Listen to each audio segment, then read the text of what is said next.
오늘의 말씀은 욥기 16장 1절부터 22절까지 말씀입니다. 욥이 대답하여 이르되 이런 말은 내가 많이 들었나니 너희는 다 재난을 주는 위로자들이로구나. 헛된 말이 어찌 끝이 있으랴. 내가 무엇에 자극을 받아 이같이 대답하는가. 나도 너희처럼 말할 수 있나니 가령 너희 마음이 내 마음 자리에 있다 하자. 나도 그럴듯한 말로 너희를 치며 너희를 향하여 머리를 흔들 수 있느니라. 그래도 입으로 너희를 강하게 하며 입술의 위로로 너희의 근심을 풀었으리라. 내가 말하여도 내 근심이 풀리지 아니하고 잠잠하여도 내 아픔이 줄어들지 않으리라. 이제 주께서 나를 피로하게 하시고 나의 온 집안을 패망하게 하셨나이다. 주께서 나를 시들게 하셨으니 이는 나를 향하여 증거를 삼으심이라. 나의 파리한 모습이 일어나서 대면하여 내 앞에서 증언하리이다. 그는 진노하사 나를 찢고 적대시하시며 나를 향하여 이를 갈고 원수가 되어 날카로운 눈초리로 나를 보시고 무리들은 나를 향하여 입을 크게 벌리며 나를 모욕하여 뺨을 치며 함께 모여 나를 대적하는구나. 하나님이 나를 악인에게 넘기시며 행악자의 손에 던지셨구나. 내가 평안하더니 그가 나를 꺾으시며 내 목을 잡아 나를 부서뜨리시며 나를 세워 관역을 삼으시고 그의 화살들이 사방에서 날아와 사정없이 나를 쏘므로 그는 내 콩팥들을 꿰뚫고 그는 내 쓸개가 땅에 흘러나오게 하시는구나. 그가 나를 치고 다시 치며 용사같이 내게 달려드시니 내가 굵은 배를 꿰매어 내 피부에 덮고 내 뿔을 티끌에 더럽혔구나. 내 얼굴은 울음으로 붉었고 내 눈꺼풀에는 죽음의 그늘이 있구나. 그러나 내 손에는 포악이 없고 나의 기도는 정결하니라. 땅아, 내 피를 가리지 말라. 나의 부르짖음이 쉴 자리를 잡지 못하게 하라. 지금 나의 증인이 하늘에 계시고 나의 중보자가 높은 데 계시니라. 나의 친구는 나를 조롱하고 내 눈은 하나님을 향하여 눈물을 흘리니 사람과 하나님 사이에와 인자와 그 이웃 사이에 중재하시기를 원하노니 수년이 지나면 나는 돌아오지 못할 길로 갈 것임이니라. 자, 바로 앞에 이 욥기 15장에서는 누구의 변론이 있었습니까? 엘리바스의 변론이 있었죠. 그리고 그 엘리바스의 변론은 두 번째 사이클이 시작되는 겁니다. 자, 이미 욥과 세 친구들의 첫 번째 라운드가 한번 진행됐어요. 그리고 이제 두 번째 라운드가 진행됩니다. 그 두 번째 라운드가 진행되는데 첫 번째로 등판한 선수는 바로 엘리바스였죠. 자, 엘리바스가 입을 열어서 욥에게 훈계를 하는데 이 엘리바스의 두 번째 말은 욥에게 더욱 큰 상처가 되었습니다. 왜냐하면 한 번 듣기에도 참 상처가 되는 말인데 두 번이나 반복할 뿐만 아니라 심지어 이전보다 더 거세게 더 큰 강도로 욥을 질책하고 욥에게 너에게 죄가 있으니까 그 죄를 빨리 회개하라고 그것을 또 계속 반복해서 더 거듭될수록 강한 강도로 말하니까 이게 이제 욥의 상처를 파고드는 거죠. 이미 한번 그 상처를 건드렸는데 그 상처를 더 후벼파는 것입니다. 자, 문제는 무엇입니까? 엘리바스의 입에서 나오는 말들이 하나도 틀린 말은 없는데 무엇이 문제예요? 욥의 상황과는 맞지 않는다는 거죠. 그런데 엘리바스는 자기가 욥에 대해서 정확히 판단하고 정확한 답을 주고 있다고 생각합니다. 이게 문제인 거예요. 자, 지금 여러분 이 욥기를 보시면 계속 반복해서 첫 번째, 두 번째, 세 번째 이렇게 계속 반복하면서 욥과 그 친구들의 논쟁이 나타나는데 사실 이 욥기는 여러분도 그럴 겁니다. 42장까지 있는데 지금 벌써 이 욥기를 우리가 하루에 한 장씩 하더라도 벌써 몇 주 했잖아요. 앞으로 계속 반복해서 이 말들이 나올 겁니다. 그런데 거기에 대고 우리가 왜 이렇게 한 말을 또 하고 한 말을 또 하나 할 수 있지만 한번 여러분들 자신 저는 또 저 자신을, 여러분은 여러분 자신을 한번 돌아보세요. 우리가 하는 말들이 대부분 어떤 말들이냐면 내 주관을 꺾지 않는 말입니다. 우리 입에서 나오는 말들이 대부분 누구는 잘못했어. 나는 옳아. 내 뜻대로 하면 돼. 그런데 지금 저 사람이 자기의 뜻을 꺾지 않고 그대로 하면 답이 없어. 다 그런 얘기 아닙니까? 지금 이 욥과 이 친구들 사이의 대화가 왜 이렇게 쓸데없는 논쟁을 계속하지?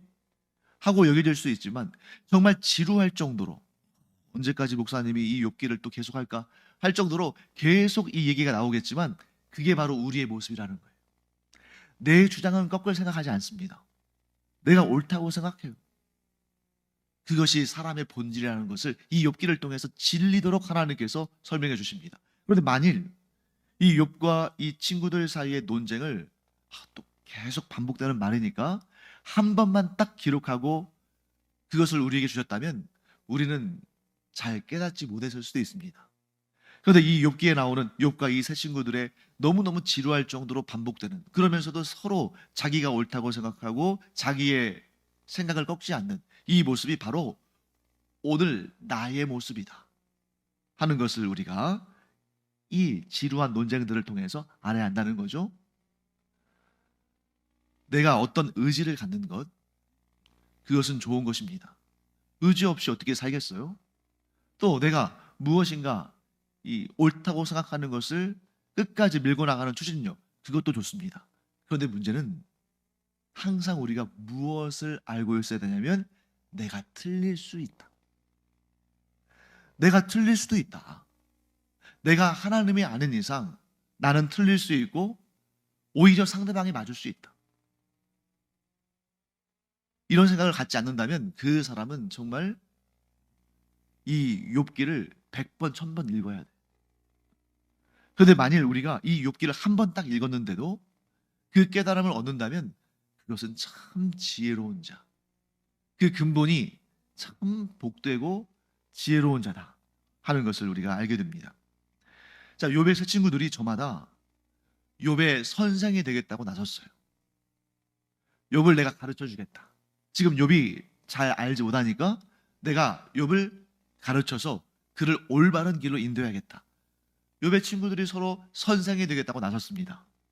그리고 욥의 친구들이 또 욥의 치료자, 곧 의사가 되겠다고 나섰습니다. 욥에게 지금 이런 문제가 있으니까 내가 고쳐줘야지 하는 그런 의사가 되겠다고 나섰습니다. 그런데 이 친구들은 욥의 선생을, 즉 욥의 선생 역할을 하기에는 욥의 상황을 제대로 알지 못해요. 자, 지금 이 친구들은 전부 욥에 대해서 뭐라고 판단합니까? 욥에게 죄가 있으니까 하나님께서 이렇게 징계를 내리신 것이다. 고난을 경험하게 하신 것이다. 이렇게 생각하잖아요. 그런데 그러한 생각이 오류라는 것을 알려주기 위해서 이미 욥기의 맨 앞에서 하나님께서 뭐라고 말씀하십니까? 심지어 사탄에게 네가 이 욥이라는 사람을 주목하여 보았느냐? 그와 같이 내 앞에서 온전한 자가 이 땅에 있지 않다. 즉 욥이 완벽하다는 뜻이 아니에요. 이 땅에 존재하는 사람들 가운데 욥만큼 온전한 자를 네가 본 적이 있느냐? 이렇게 말씀하시므로 최소한 욥이 이 세 친구들보다는 의롭다는 것, 다른 사람들보다는 온전하다는 것을 하나님께서 말씀하셨습니다. 그러므로 어떤 사람도 하나님 앞에서 완전히 온전할 수는 없기 때문에 누구도 하나님 앞에서 나는 의롭습니다 라고 말하지는 못하지만 그래도 최소한 욥의 세 친구들이 욥에게 자신들은 의롭고 욥은 의롭지 못한 것인 것처럼 그렇게 훈계할 수는 없는 거예요. 그러니 욥의 세 친구들은 욥의 상황을 정확히 알지도 못한 상태에서 이러니 저러니 그를 가르치겠다고 하는데 그 모습이 하나님 보시기에 얼마나 가소로운 모습일까. 자, 두 번째, 이 친구들이 욥에게 의사의 역할을 하기에는 욥의 상황을, 욥의 고난에 대해서 정확히 진단도 못하고 있어요. 정확한 진단을 내리지 못하는데 어떻게 치료할 수 있습니까? 그러니 그들은 욥에게 도움이 되지 않을 뿐만 아니라 오히려 심각한 고통을 주고 있죠. 자, 예를 들어서 어떤 환자가 기관지염으로 병원에 갔어요. 그런데 그 의사가 기관지염으로 진단하는 것이 아니라 예를 들어서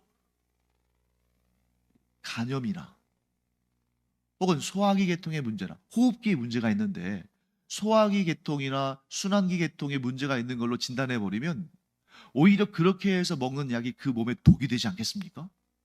지금 그런 상황인 거죠. 선생답지 않은 선생이, 의사답지 않은 돌팔이 의사가 어떤 사람에게는 도움이 되지 않는 정도가 아니라 그 인생에 아주 심각한 고통을 가져다 줄 수 있다. 심지어 그의 인생을 파멸에 이르도록 할 수도 있다 하는 것을 우리는 늘 경계해야 됩니다.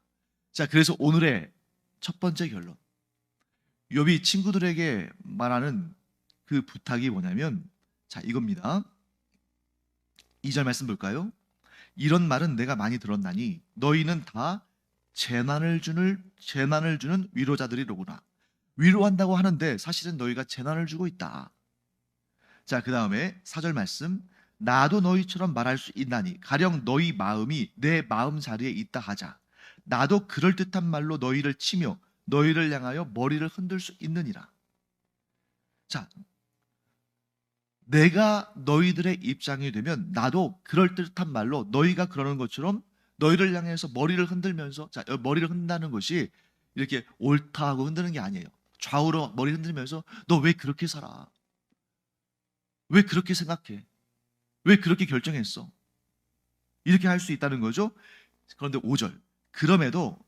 그래도 입으로 너희를 강하게 하며 입술의 위로로 너희의 근심을 풀었으리라. 그런데 나라면 나도 얼마든지 너희처럼 그렇게 훈계하고 책망할 수 있지만, 그래도 나라면, 너희와 나의 입장이 바뀌었다면 나는 그래도 너희를 향해서 어떻게 입으로 너희를 강하게 한다. 격려를 했을 거라는 겁니다. 입술의 위로로 너희의 근심을 풀었으리라. 위로를 했을 거라는 거예요. 내가 만약에 너희들 입장이라면 나는 충분히 너희를 훈계하고 책망할 수 있는 그런 사람이지만, 나도 너희처럼 그렇게 할 수 있지만, 그러나 나는 차라리 너희를 격려하고 위로하는 것을 선택하고 그런 말로 너희를 힘있게 세워주려고 했을 거다. 이렇게 말하는 것입니다. 자, 욥이 하고 싶은 말은 뭐예요? 입장 바꿔서 생각해봐라 이겁니다. 너희 입장에서 나를 판단하지 말고 내 입장에 한번 서봐라. 나라면 입장을 바꿔서 생각하면서 너희를 격려하고 위로했을 거다. 그런데 너희는 나를 어떻게 합니까? 위로한다고 하면서 재난을 주는구나 하고 얘기하는 겁니다. 사랑하는 성도 여러분, 우리가 다른 사람에 대해서 다 알 수 없죠. 아니, 심지어 내 자신에 대해서도 내가 다 알지 못하지 않습니까? 그런데 다른 사람에 대해서 이렇게 시시콜콜하니 어줍지 않은 조언을 하고 답을 내어주고 치료해 준다고 그러는 거, 사실 그게 얼마나 우스운 일인지 우리 스스로가 알아야 됩니다.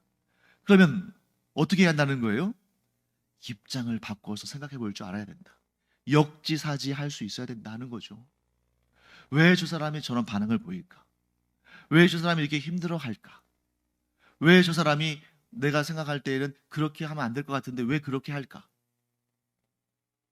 내 주관, 내 판단으로 딱 단정해 놓고 그 사람을 부정적으로 보고 그 사람에게 내가 뭔가 해답을 줄 수 있는 것처럼, 그 문제를 해결할 수 있는 것처럼 그렇게 단정적으로 대하지 말고 그 사람의 상황과 문제와 아픔과 고난을 내가 경험한다고 생각해 보면 대응이 달라진다는 거죠. 자, 우리가 지난 주일에도 함께 빌립보서 2장 말씀 가지고 은혜를 나눴습니다만, 예수님께서 이 세상에 오실 때 그냥 하나님의 모습으로 오실 수도 있었어요. 그런데 왜 사람의 몸으로 오셨습니까? 우리의 입장이 되어 보시기 위한 거예요. 그래서 우리와 같이, 자, 히브리서의 말씀처럼 우리와 같이 사람으로 오셔서 우리의 모든 고난과 어려움과 고통을 경험하심으로 우리를 넉넉히 도울 수 있는 분이 되어주셨다. 예수님께서 사람의 모습으로 이 땅에 오신, 우리와 똑같은 사람의 몸으로 이 땅에 오셔서 생활하신 이유가 우리의 상황에, 우리의 눈높이에, 우리의 고난과 고통에 경험자가 되시기 위해서 그렇게 하셨다는 거예요.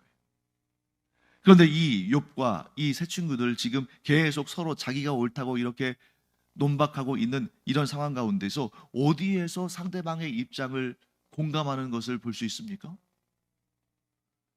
오히려 진정한 그리스도인은 말 한마디 하지 않고 그 곁에 있어주는 것, 이게 오히려 더 낫다고 말씀드렸잖아요. 거기서 오늘 한 단계 더 나갔습니다. 이 욥기를 통해서 우리가 알 수 있는 것, 상대방의 입장에 서보는 것, 상대방의 마음을 공감하고 그가 왜 그러한 생각, 말, 행동을 했는지 좀 여유를 두고, 시간적인 그런 어떤 좀 여유를 두고 상대방의 입장을 내 입장처럼 생각해 보는 것, 그것이 우리가 할 수 있는 최선의 방법들 중에 하나다 하는 것을 말하고 있는 것입니다. 자, 그 다음에 이제 7절부터 17절까지 이렇게 긴 본문 동안 우리가 이 본문을 읽는 게 굉장히 힘들어요.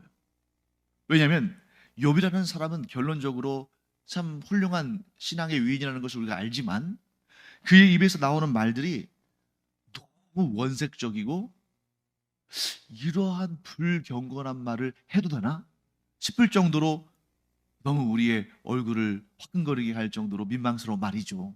자, 뭐라고 되어 있습니까? 7절 말씀. 이제 주께서 나를 피로하게 하시고 나의 온 집안을 패망하게 하셨나이다. 자, 욥을 고통스럽게 하고 욥을 피곤하게 하고 욥의 집안을 망하게 하신 분이 누구라는 거예요? 하나님이시다 하는 겁니다. 자, 8절 말씀은 더 심하죠. 주께서 나를 시들게 하셨으니 이는 나를 향하여 증거를 삼으심이라. 나의 파리한 모습이 일어나서 대면하여 내 앞에서 증언하리이다. 자, 파리한 모습이 뭡니까? 말라 비틀어진 거죠.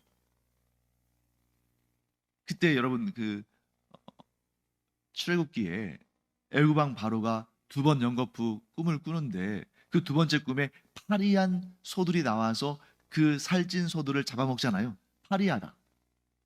이것은 말라 비틀어졌다 이거잖아요. 내가 이렇게 말라 비틀어졌어요. 하나님이 주시는 그 고난으로 인해서 내가 이렇게 말라 비틀어졌는데 이 모습이야말로 나를 대면하여 내 앞에서 증언하는 증언자다. 뭐예요? 내 이 파리한 모습이 하나님께서 나를 저주하시고 하나님께서 나를 고난에 처하게 하셨다는 증거가 됩니다 하는 것입니다. 왜? 사람들 중에는 나를 그렇게 힘들게 할 사람이 없거든. 왜? 욥이 누군가에게 악을 행한 적이 없기 때문에 누군가가 이 욥을 대적하여 일어날 사람이 없습니다. 그러니 내 이 파리한 모습은 하나님께서 나를 치셨다는 증거가 됩니다 하고 말하는 것입니다. 심지어 9절 말씀 볼까요? 그는 진노하세요. 여기서 그는 누구겠어요? 하나님이시죠. 하나님께서 진노하셔서 나를 찢고 나를 적대시하시며 나를 향하여 이를 갈고 원수가 돼요. 자, 하나님께서 나의 무엇이 되셨다고요? 원수가 되셨다는 거예요. 아니, 감히 어떻게 이런 말을 할 수 있을까? 그랬더니 10절, 하나님께서 나의 원수가 되시니까 모든 무리들이 나를 향하여 입을 크게 벌리면서 나를 모욕하고 뺨을 치고 나를 대적한다는 것입니다. 11절, 하나님이 나를 악인에게 넘기시며 행악자의 손에 던지셨다고 이렇게 고백합니다. 그리고 17절에 뭐라고 고백합니까?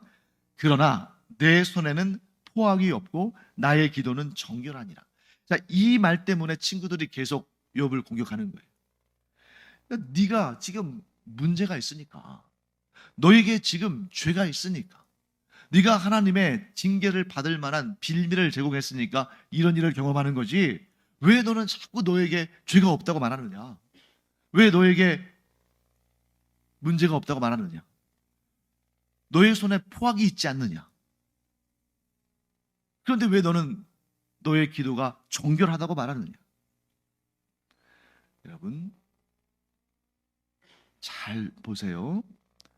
지금 새 친구들의 입에서 나오는 말과 욥의 말 어느 쪽이 더 경건해 보입니까? 새 친구들의 말이 당연히 경건해 보이지 않아요? 틀린 말 하나도 없잖아요. 그리고 욥의 말은 어떻습니까? 불경건해 보이죠. 그런데 그 속을 한번 들여다보세요. 자, 욥의 친구들은 지금 무엇에 주목하고 있습니까? 욥이 당하는 고난. 그리고 그 고난을 주목하여 보니까 어떤 결론에 이르렀어요? 죄. 즉, 욥의 친구들이 주목하고 있는 것은 죄입니다. 죄. 욥의 친구들은 죄와 욥의 고난에 주목하고 있어요. 그런데 그런 상황 가운데서 욥은 지금 계속해서 누구를 주목하고 있습니까? 하나님. 욥은 지금 계속해서 하나님을 주목하고 있어요. 비록 자기에게 고난을 주고 그 고통을 거두어 가지 않으시고 이유도 알지 못하는, 까닭도 알지 못하는 그런 고난 가운데 그를 막 몰아붙이시지만, 그럼에도 지금 욥은 끝까지 탄식하고 있지만 끝까지 하나님을 주목하고 있어요.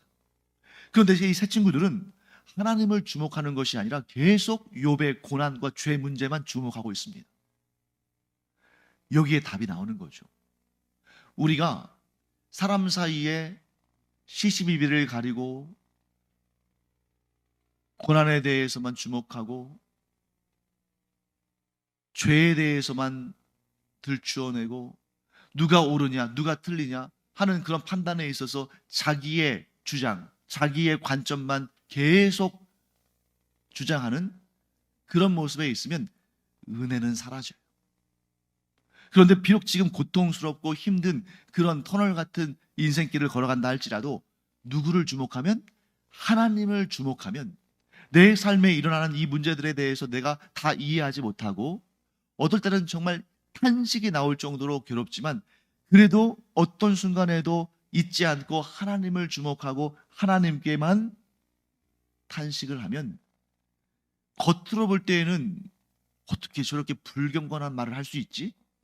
어떻게 저렇게 경건하지 못한 생각을 할 수 있지? 이렇게 사람들이 판단한다 할지라도 그 사람은 하나님 앞에서 소망이 있는 사람이다. 이게 바로 욥의 탄식의 핵심입니다. 그리고 오늘 본문의 마지막 부분은 정말 이 구약에서 너무나도 아름다운 복된 구약의 복음이 등장합니다. 우리 18절부터 22절까지 함께 읽어볼까요? 땅아, 내 피를 가리지 말라. 나의 부르짖음이 쉴 자리를 잡지 못하게 하라. 지금 나의 증인이 하늘에 계시고 나의 중보자가 높은 데 계시니라. 나의 친구는 나를 조롱하고 내 눈은 하나님을 향하여 눈물을 흘리니 사람과 하나님 사이에와 인자와 그 이웃 사이에 중재하시기를 원하노니 수년이 지나면 나는 돌아오지 못할 길로 갈 것임이니라. 자, 여러분, 이 고백은 욥이 고난을 겪지 않았으면 절대 할 수 없는 고백입니다. 자, 욥이 지금 여러분 아시다시피 이 동방에서 가장 뛰어난 부자고 사람들에게 존경받고 하나님께도 칭찬받는 그런 위인이었잖아요. 하나님께 온전한 사람이라고, 이 지상에 있는 사람들 가운데 가장 온전한 사람이라고 칭찬받을 정도면 사람들에게도 다 존경받고 사랑받지 않았겠어요? 또 이 욥기 1장에 그가 가진 소유물이 얼마나 많은지 우리가 다 헤아릴 수 없을 만큼 많은 재산을 갖고 있다는 것도 나오지 않았습니까? 누가 봐도 형통한 상황, 누가 봐도 복된 상황, 누가 봐도 아쉬울 것도 없고 부족함도 없는 그런 상황이라면 과연 중보자, 중재자, 구원자를 구했을까? 그런데 18절 말씀 보세요. 땅아, 내 피를 가리지 말라. 나의 부르짖음이 쉴 자리를 잡지 못하게 하라. 부르짖음이 쉴 자리를 찾는다는 것은 더 이상 부르짖지 않는다는 거예요. 그런데 지금 계속해서 하나님을 향해 부르짖고 계속해서 땅에 피가 차고 넘쳐서 그것이 가려지지 않는 이런 상황이라는 것은 너무너무 고통스러운 상황이거든요. 그랬더니 욥의 입에서 어떤 고백이 나옵니까? 지금 나의 증인이 하늘에 계시고 나의 중보자가 높은 데 계시니라. 여러분, 욥이 당한 고난은 너무나 끔찍하고 너무나 고통스러운 것이지만 그 끔찍스러운 고통과는 비교할 수 없는 놀라운 복음이 제시되죠. 하늘에 누가 계시다는 거예요? 나의 중보자가 계시다. 그래서 하늘 법전에서 하나님께서 판결하실 때에 나를 의롭다 하실 중보자가 계시니, 내가 비록 이 땅에서 이런 고난과 고통을 당한다 할지라도 내가 하나님 앞에서 올바른 자라면 반드시 하나님께서 나의 중보자의 증언을 들으시고 나를 의롭다 하실 것이다. 20절 말씀에 나의 친구는 나를 조롱하고 내 눈은 하나님을 향하여 눈물을 흘리니, 내 친구들, 나랑 가장 가까운 사람들도 나를 조롱하고 또 내 눈은 하나님을 향하여 눈물이 그칠 날이 없지만, 그러나 사람과 하나님 사이에와 인자와 그 이웃 사이에 중재하시기를 원하노니. 중재자가 하시는 일은 뭡니까? 여기에서 말하는 중재자는 단지 누가 옳으냐 누가 틀리냐 이것을 말하는 게 아니에요. 구원자를 의미합니다. 사랑하는 성도 여러분, 우리가 언젠가 22절 말씀처럼 돌아오지 못할 길로 가는 날 하나님 앞에 설 텐데, 그날에 우리에게 중보자가 계십니까? 계시지 않습니까? 계십니다. 그런데 그 중보자도 이 사람이 하나님 앞에 의로워야만 그 중보의 힘을 얻지 않겠어요? 이 사람이 의롭지 않으면 중보자가 거짓말을 해가지고 이 사람이 의롭습니다 한다 한들 모든 것을 아시는 하나님께서 그 말에 속아 넘어가시겠습니까? 그러니 욥이 의롭기 때문에 중보자의 역할이 힘을 얻는 거죠. 그리고 그날 모든 것이 밝혀질 겁니다. 자, 그러면 우리는 어떻습니까? 우리가 욥처럼 당대에 온전하고 의로운 자입니까? 우리는 그 정도 못 되잖아요. 그럼에도 불구하고 우리의 중보자가 하나님의 나라에서 힘있게 우리를 변호하시면서 우리는 의로운 사람들이라고 하나님 앞에 증언하실 겁니다. 어떻게 해요? 우리가 의를 행해서가 아니라 우리의 중보자이신 예수님께서 십자가에 달려 죽으심으로 우리의 모든 죄값을 갚았기 때문에, 우리가 갚아야 할 더 이상의 죄가 없다면 그것이 바로 의로운 거 아니겠습니까? 그러니 우리의 중보자는 우리가 의로운 것을 설명하는 그런 존재가 아니라, 그 정도의 중보자가 아니라, 우리의 중보자이신 예수 그리스도께서는 우리의 죄와 허물과 모든 악과 더럽고 추악한 것들을 다 갚아주시고 그 보혈로 우리를 덮으셔서 우리를 의롭다 하시는 그런 진정한 중보자, 예수 그리스도가 우리의 중보자이신 줄 믿습니다.